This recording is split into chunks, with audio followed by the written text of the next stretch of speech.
हे नाथ, मैं अतिशय दीनहीन आपकी कृपा की वाट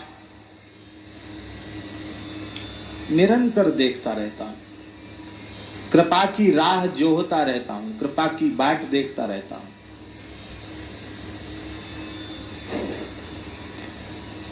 भगवान के शरणागत भक्त का, वैष्णव का लक्षण क्या है?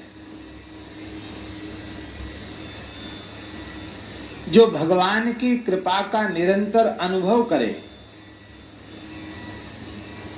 भूतकाल में भी कृपा थी ऐसा अनुभव करे, वर्तमान काल में भी अतिशय कृपा है ऐसा अनुभव करे, और आगे भी भगवान कृपा करुणा सागर हैं, उनकी कृपा करुणा सदा सर्वदा बनी रहने वाली है ऐसा विश्वास करे। और निरंतर लोभी व्यक्ति की भांति, जैसे लोभी व्यक्ति जिम प्रति लाभ लोभ अधिकाई, उसको जितना अधिक मुनाफा होता उतना अधिक उसको लोभ का लाभ का लोभ बढ़ जाता है। ऐसे ही जितनी अधिक कृपा का चिंतन करे उतना अधिक कृपा का लालच बढ़ जाए, और कृपा और कृपा और कृपा। ये भक्त का लक्षण है।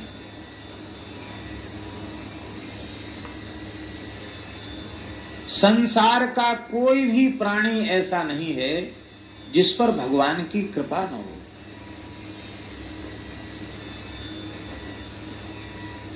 आस्तिक से आस्तिक, नास्तिक से नास्तिक प्राणियों पर भी भगवान की कृपा है।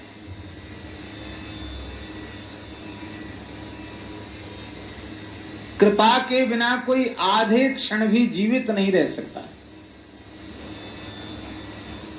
हम लोगों के धमनियों में रक्त का जो प्रवाह चल रहा है ये भगवान की कृपा है। हृदय गति चल रही है, भगवान की कृपा है। श्वास प्रश्वास चल रहा है, भगवान की कृपा है। हमको धरती का आश्रय मिला है, ये भगवान की कृपा है। हमको आकाश का अवकाश मिला है, ये भगवान की कृपा है। सूर्य चंद्र का प्रकाश हमें मिल रहा है, भगवान की कृपा है। अन्न जल आदि हमें प्राप्त हो रहा है, ये भगवान की कृपा है। क्या इस कृपा से कोई भी प्राणी वंचित है? चाहे वो जड़ सृष्टि का हो अथवा चेतन सृष्टि का हो, सभी प्राणी भगवान की कृपा में सराबोर है। इसलिए आचार्यों ने कहा है कि भगवान की कृपा की प्रवृत्ति कैसे होती है। कहते पर्जन्यवत कृपा प्रवृत्तिर्भवति, मेघ के समान कृपा की प्रवृत्ति होती है। पर्जन्यवत कृपा प्रवृत्तिर्भवति, कृपा की प्रवृत्ति पर्जन्य के समान, मेघ के समान होती है। जब बादल बरसता है तो फिर यह विचार नहीं करता कि जिस ऊसर में घास भी पैदा नहीं होती वहां हम क्यों बरसें, वहां तो हमारा बरसना ही बेकार है।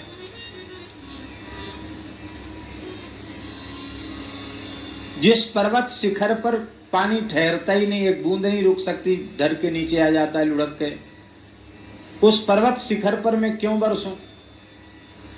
जिस समुद्र में जल की आवश्यकता ही नहीं है, वो तो जल निधि है, उस समुद्र में मैं क्यों बरसूं? वहां तो जल ही जल पहले से ही है। ये अपवित्र स्थान है, मलमूत्र पड़ा हुआ है, यहाँ क्यों बरसूं? ये पवित्र स्थान है, यहीं बरसूं। ऐसा भेद मेघ नहीं करता। जब बरसने लगता है तो भेद शून्य होकर के बरसता है। ऐसे ही भगवान श्याम घन हैं। इस बात को अंतिम पंक्ति में कहते, श्याम घन सींचिए तुलसी साली सफल सुखात सुखात। आप श्याम घन हैं। श्याम घन माने जो वर्षाकालीन मेघ होता है वो श्याम होता है, काला होता है। सजल मेघ, जिस मेघ को देख करके यह विश्वास सुदृढ़ हो जाता है कि अब ये बिना बरसे रहेगा नहीं, बरसेगा। हे प्रभु, आप श्याम घन की कांति को भी विलज्जित करने वाले हैं। आपकी मंगलमयी छवि का दर्शन करके शरणागत भक्तों में ये विश्वास दृढ़ होता है कि श्याम घन है, ये बरसे बिना रह नहीं सकते।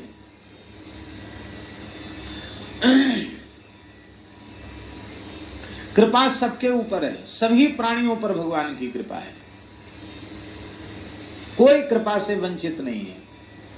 बस अंतर इतना है, जो प्राणी भगवत सन्मुख हो जाते हैं उन्हें भगवान की कृपा का निरंतर अनुभव होने लग जाता है, और जो प्राणी भगवान से विमुख रहते हैं, जो प्राणी भगवान से विमुख रहते हैं, उन्हें भगवान की कृपा होने पर भी उस कृपा की अनुभूति नहीं हो पाती।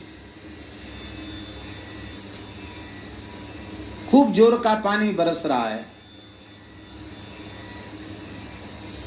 और यहां मैदान में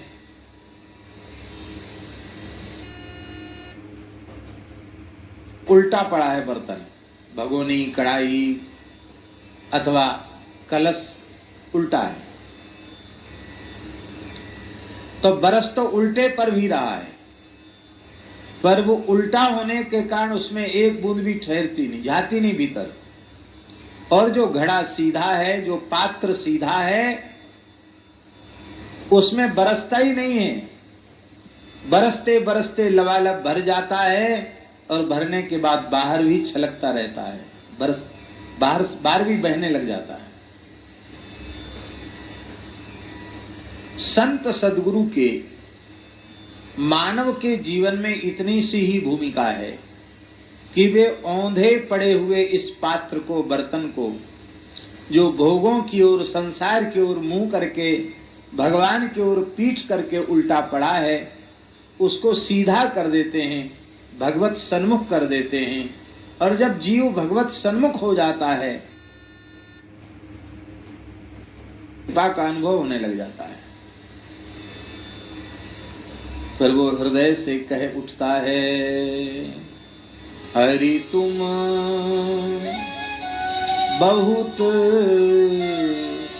अनुग्रह कीन्हो,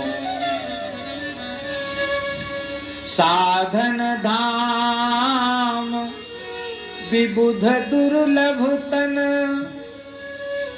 मोहि कृपा करि दीनो, हरि तुम बहुत अनुग्रह कीन्हो। जो साधन का धाम है, समस्त साधन जिस शरीर से किए जा सकते हैं,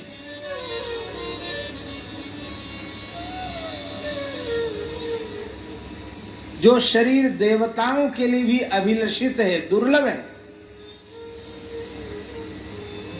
उस देव दुर्लभ शरीर को, साधन धाम, चतुर्विध पुरुषार्थ सिद्धि के साधन भूत इस शरीर को आपने कृपा पूर्वक हमें दे दिया। हम इसके लायक नहीं थे, आपने कृपा पूर्वक दिया। आपकी इस अनुपम कृपा का हम एक मुख से क्या वर्णन करें। कोटि मुख कही जात न प्रभु के, एक एक उपकार, तदपि नाथ कछु और मांगियो, दीजे परम दान। करोड़ों मुख मिल जाए, करोड़ों जिह्वाएं प्राप्त हो जाएं, तो भी आपके एक एक उपकार का, एक एक कृपा का वर्णन नहीं किया जा सकता। फिर भी हम इतने लालची हैं और कृपा चाहते हैं, और आपसे मांगने में संकोच नहीं है, क्योंकि दीजे परम उदार।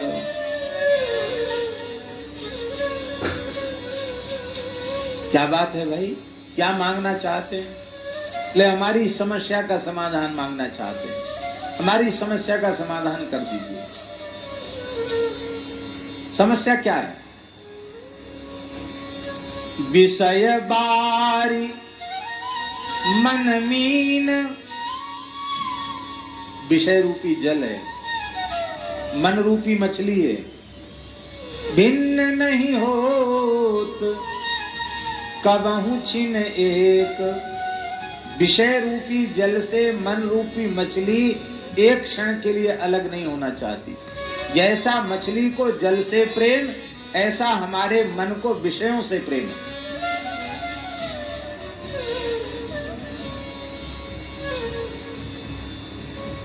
यही विपत्ति का कारण है। ताते सहो विपत्ति अति दारुण, जन्मत जौनि अनेक। जन्म मृत्यु के चक्र में पड़ा हूं। भगवान ने कहा तब हम क्या करें? अरे यही तो हम बोल रहे हैं। कृपा डोरी बंसी पद अंकुश परम प्रेम मृदु चारो, यही विधि बेधि हरो मेरो दुख, कौतुक राम तिहारो।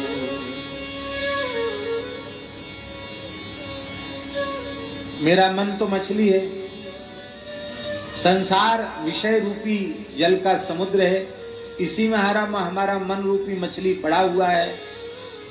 तो आप कृपा करें, आप कृपा की तो लंबी डोरी बना लें, वो तो आपके पास है ही है। तो आपके चरण में जो अंकुश का चिन्ह है उसकी बंसी बना लें, मछली को पकड़ने का कांटा।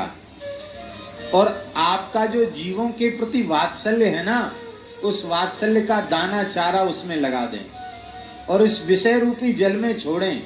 हमारा मन रूपी मीन जैसे ही आपके चरण कमल रूपी अंकुश में फंस जाए तो एक क्षण का विलंब मत कीजिएगा, तुरंत निकाल लेना बाहर। जैसे मछुआरे लोग मछली बाहर निकाल लेते हैं। मैं संसार सागर से उबर जाऊंगा, मेरी विपत्ति छूट जाएगी और आपको कौतुकी ही नए नए खेल आपको अच्छे लगते हैं, आपका एक नया खेल हो जाएगा।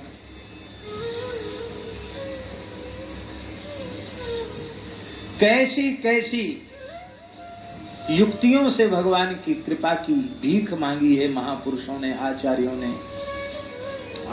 धन्य है।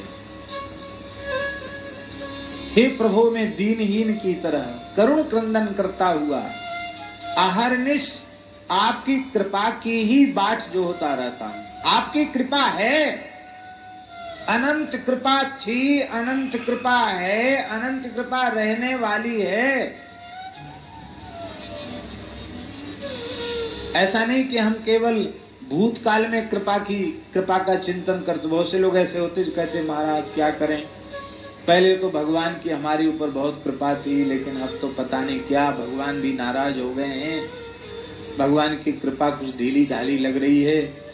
बहुत से लोग कहते भाई अब तक तो कृपा भई नहीं, हम भी लाइन में तो लगे हैं, कभी न कभी हमारे ऊपर भी कृपा हो जाएगी। भगवान बोलते थे वो ठीक नहीं। कृपा पहले भी कृपा थी, आज भी कृपा है, आगे भी कृपा रहे।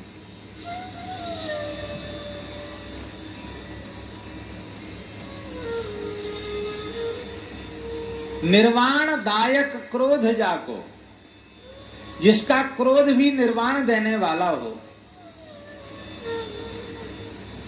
भगवान में कुछ है ही नहीं, कृपा के अतिरिक्त भगवान में कुछ नहीं। इसलिए गोस्वामी जी ने विनय पत्रिका में कहा प्रभु मूर्ति कृपामयी है। जैसे दीपावली के समय शक्कर के खिलौने बनते हैं, वो पूरा का पूरा खिलौना घड़िया गुल्ला वो सब शक्कर के होते हैं, ऐसे भगवान का नक्श श्री अंग कृपा विग्रह है भगवान। वे क्रोध करते दिखाई पड़ेंगे तो वो क्रोध नहीं है, कृपा ही क्रोध बनकर प्रकट हो रही है। उनकी लीला में सब कुछ कृपा ही है। देखिए क्रोध करने वाले का अनिष्ट होता है, और क्रोध जिस पर किया जाता उसका अनिष्ट होता है। न तो भगवान का अनिष्ट होता, न भगवान जिस पर क्रोध करते उसका अनिष्ट होता है। तो उसको क्रोध कैसे कहेंगे?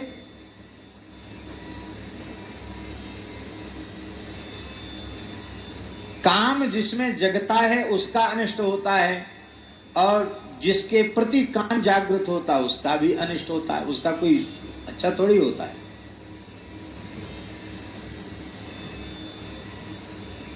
पर सो कामयत, भगवान ने कामना की, भगवान के काम से उनको कुछ नहीं बिगड़ा। और गोपियों ने श्री कृष्ण को पति रूप से पाने की कामना की, उनका कुछ नहीं बिगड़ा। इसका आशय क्या है? जो विकार है ना, जो संस्कृति के चक्र में हमें डालने वाले हैं, वे विकार भी निंदनीय नहीं है। निंदनीय है हमारा अविवेक। सब कुछ भगवान से उत्पन्न है, तो उसे हमें भगवान से ही जोड़ना चाहिए। हमने भगवान से नहीं जोड़ा, भोगों से जोड़ दिया, संसार से जोड़ दिया। यही हमारा अविवेक हमारे दुख का कारण है।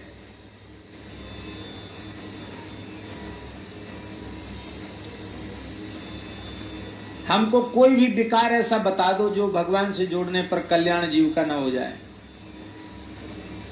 तो हम किसी दोष की निंदा क्यों करें?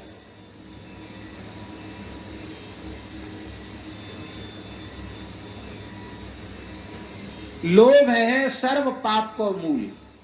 सारे पापों की जड़ का नाम है लोभ।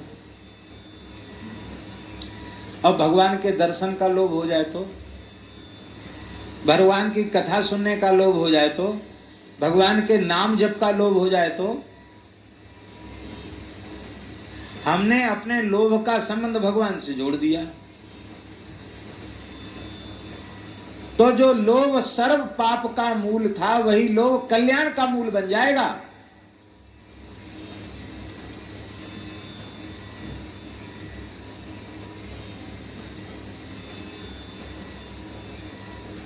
हाँ,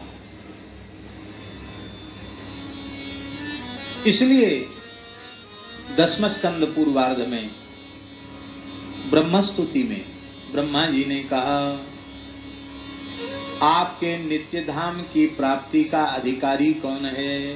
बहुत प्यारा श्लोक है।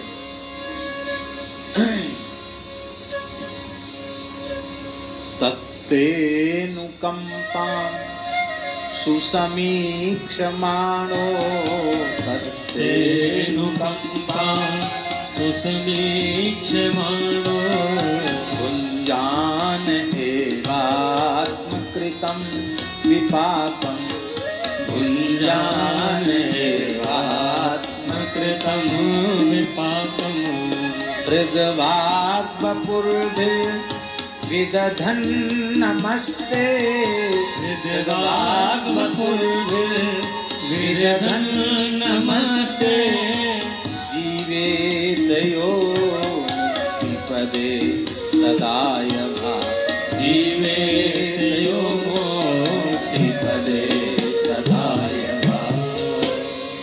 तत्ते अनुकंपाम सुसमीक्षमाण, आपकी अनुकंपा का सुसमीक्षमाण माने अनुकूल से अनुकूल अथवा प्रतिकूल से प्रतिकूल परिस्थिति में भी आपकी कृपा का वर्तमान काल में प्रत्यक्ष दर्शन करते हुए,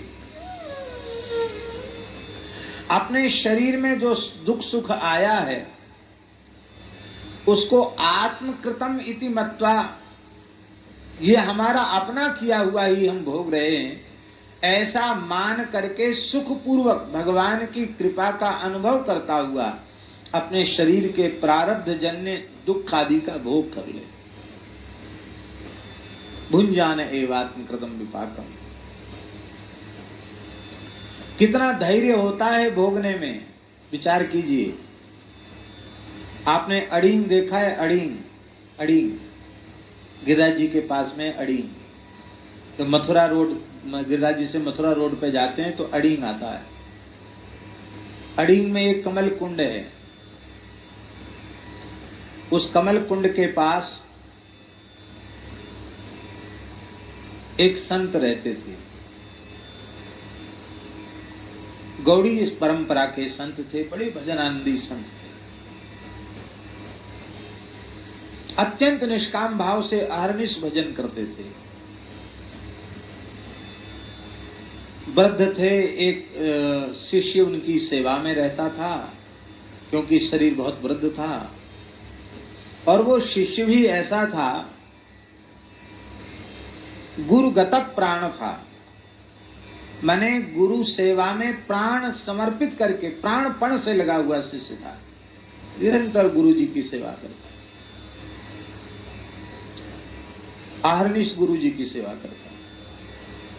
वृद्धावस्था वैसे ही थी और गुरु जी को एक भयंकर रोग हो गया, कंठमाल। ये पूरे गले में फोड़े, बड़े बड़े फोड़े निकलना, वो सब फोड़े बड़े हो गए, उनमें मवाद आ गया और भयंकर कष्ट, कंठमाल कहते हैं उस रोग को। और महात्मा ऐसे विचित्र कि उस भयंकर रोग में भी उनकी माला चलती रहती। शिष्य रोता गुरु जी की पीड़ा को देख करके, कहता गुरु जी आपकी दवाई, अरे उन्हें बच्चा ही प्रारब्ध है, अपने आप कट जाएगा, भोगने से कट जाएगा। एक दिन गुरु जी की पीड़ा सहन नहीं हुई, वो कमल कुंड के पास बैठ करके रो रहा था। तो ठाकुर जी को दया आ गई, सच्ची घटना है ब्रज की। ठाकुर जी को दया आ गई तो कृष्ण बलराम गैया चराते हुए वहां से निकले, ग्वारिया के वेश में।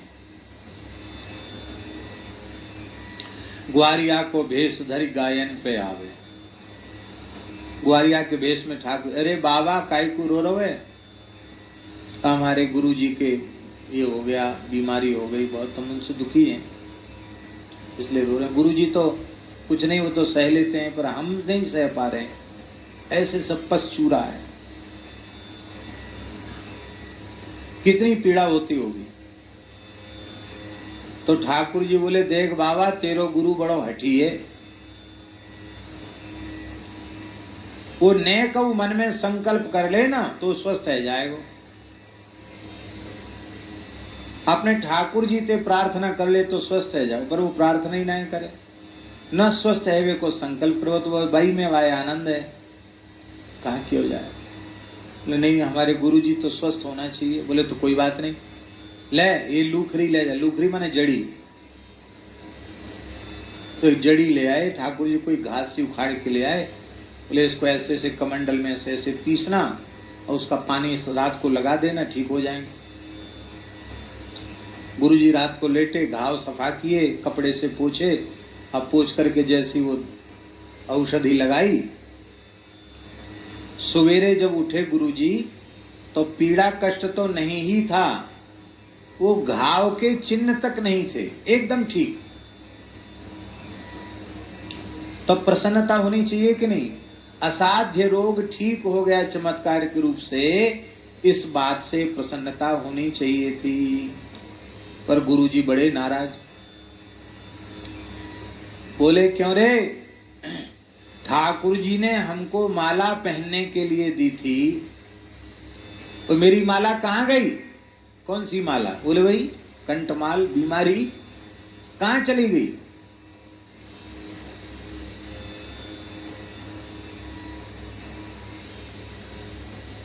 तो सिद्ध महात्मा थे, उन्होंने सब समझ लिया। अरे हमारे शरीर का प्रारब्ध हमको भोगने देते, तुम क्यों परेशान हुए?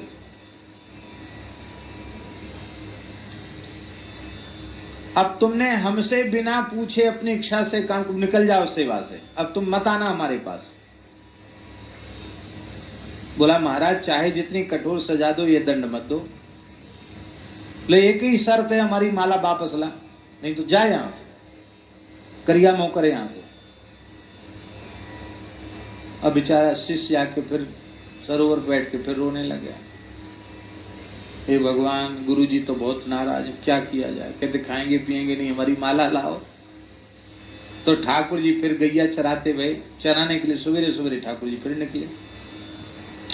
अब देखो गुरु सेवा का फल शाम को दर्शन हुआ ठाकुर जी का, कृष्ण बलदेव का, सुबेरे दर्शन हुआ। बोले क्यों रे बाबा अब काय को रो रहे हैं? बोले गुरु जी कहते हमारी माला चलेगी। अरे मैंने तो कल ही समझाई कि तेरो बाबा बड़ो हठी है, तेरो गुरु जी बड़ो हठी है, वो मानेगो नहीं, तो तुम्हारी क्या इच्छा है? बोले हम गुरु जी की सेवा नहीं छोड़ सकते। तो ठाकुर जी ने फिर एक जड़ी उखाड़ के दी। बोले ले जाओ, लगा देना, माला फिर से गले में आ जाएगी। शिष्य आया, बोले मारा माला लेके, हम फिर गले में लगाया, फिर माला हो गई। और ठाकुर जी ने जाते जाते कह दिया ये ज्यादा दिन का प्रारब्ध नहीं है, महीना 2 महीना का है, ठीक हो जाएंगे, तेरे गुरु जी अपने आप ठीक हो जाएंगे। शिष्य आया तो शिष्य ने पूछा कि गुरु जी वो कौन थे जिन्होंने ऐसा चमत्कार दिखाया? बोले बेटा तुम चूक गए, वे साक्षात कृष्ण बलदेव थे। ये है भुंजान एवात्म कृतम विपाकम। हम लोग भक्त नहीं है भगवान के, इसलिए बार बार प्रार्थना करते हैं कि हमारी बीमारी चली जाए, हमारा रोग चला जाए। क्यों चला जाए रोग, क्यों चली जाए बीमारी? रही आवे, ठीक है, औषधि करना वो भी भगवान की बनाई हुई एक मर्यादा, औषधि कर लो, पर वो भोगने में ही लाभ है। वो प्रारब्ध भोग शेष रह जाएगा तो उस प्रारब्ध को भोगने के लिए इस दुखमय संसार में पुनः आना पड़ेगा। इसलिए सर्वोत्तम पक्ष ये है कि वो भोग शरीर से ही नष्ट हो जाए। तो भुंजान एवात्म कृतम विपाकम, निरंतर आपकी कृपा का प्रत्यक्ष दर्शन और शरीर के सुख दुख का आपकी कृपा का अनुसंधान करता हुआ भोग,